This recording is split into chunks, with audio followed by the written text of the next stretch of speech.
President Cyril Ramaphosa cancelled his planned trip to Spain amid these developments. And for more on this, we now speak to SABC News International Editor Sophie Mokoena, and she joins us now via our telephone line.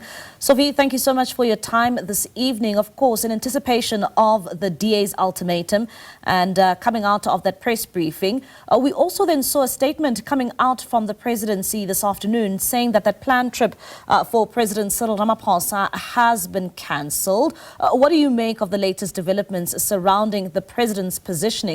Did he anticipate perhaps a much more bigger announcement from the Democratic Alliance? Yes, as you heard from the spokesperson of the ANC, Mahlengi Bhengu, when he was engaging the media, the ANC had drafted 3 scenarios. And these scenarios, when you look at these scenarios, all of them were kind of going to have serious implications. And to have a head of state out of the country at that moment, let's take scenario 1 where DA pulls out of the government of national unity. Somebody must then appoint ministers, deputy ministers, because there was going to be a huge vacuum. And you know that besides the president traveling to Spain for this important, and I must emphasize, this is a very important conference at this moment where developing countries are under siege, and the UN is insisting that the discussions must be held in terms of how you transform the financial system in the world transformation of the IMF and the World Bank, so that these important financial institutions do serve the developing countries, because when they were established to please and to serve and to assist the developed nations after the World War II. And therefore you have to change this, because the UN has more members and majority are from the developing countries. So that is a very important conference. However, at home, the national issues are also important when you have a situation where it seems like the balance of forces are shifting and the government is going to be weakened with many people leaving government. You have to be there so that you can appoint. Secondly, they were looking at the motion of no confidence. And this motion of no confidence, perhaps it was going to happen next week while he's out of the country. And what happens then? Because if the DA had given Parliament notice for motion of no confidence, the ANC must start engaging other parties so that they can support the ANC on the motion. And therefore you have to lobby parties. And as the leader of the ANC, he has to engage the leaders of political parties, and sometimes a very, very difficult engagement when you look at the political dynamics since the ANC was weakened. And therefore these two are very critical. But of course, now that the DA, pulling out of the dialogue, let's start with this dialogue. This dialogue was proposed by the former South African president, and he proposed this when South Africa was celebrating 30 years of democracy.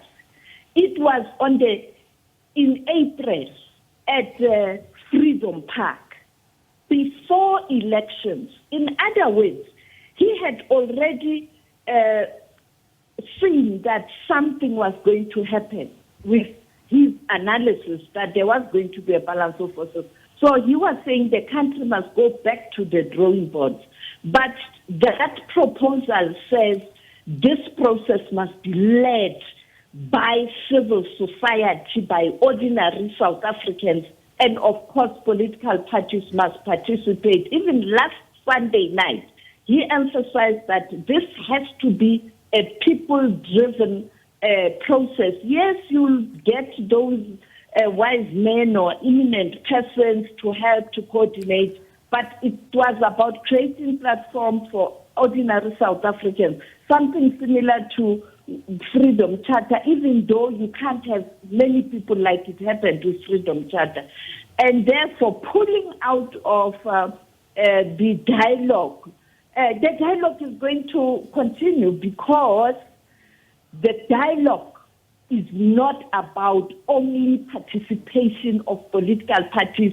The foundations and civil society and those who want will go. Those who don't want, South Africa is a democratic country, will not go. And it's not a constitutional imperative, but it was to engage. And therefore, now it's become so disturbing that the president in Spain, as the president of the G20, he was going to lead the discussions because the member states of G20 are your richest countries with few developing countries. They are the ones that you must speak to when you want to change the financial system, you want to transform the World Bank, you want to transform the IMF, and also you want funding because it's for financing, for development, like issues of climate change. We saw what happened in Eastern Cape, and developing countries are bearing the brunt and developmental goals.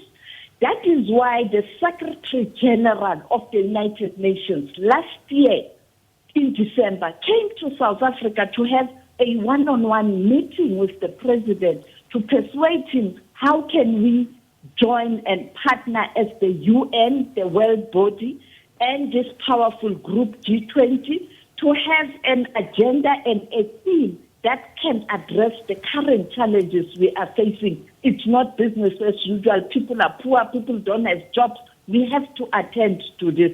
And he came, I remember I spoke to him. He spoke only with the SABC after the meeting of the president, trying to explain why he was here. So you can see even the UN was looking forward to South Africa to come and give direction as the current presidency of the G20. Right. Now the president is not going, and therefore the voice of the developed nations and of course the G20 will not be there. Yes, the minister is going, but I think at the head of state level, it was going to carry more weight. All right, Sophie, thank you so much for your time. That's SABC News International Editor Sophie Mokoena there, just giving us an insight in terms of the ramifications of President Cyril Ramaphosa cancelling that trip to Spain, particularly at a time where he leads, of course, or leads the G20 and will be hosting the G20 summit right here on South African soil.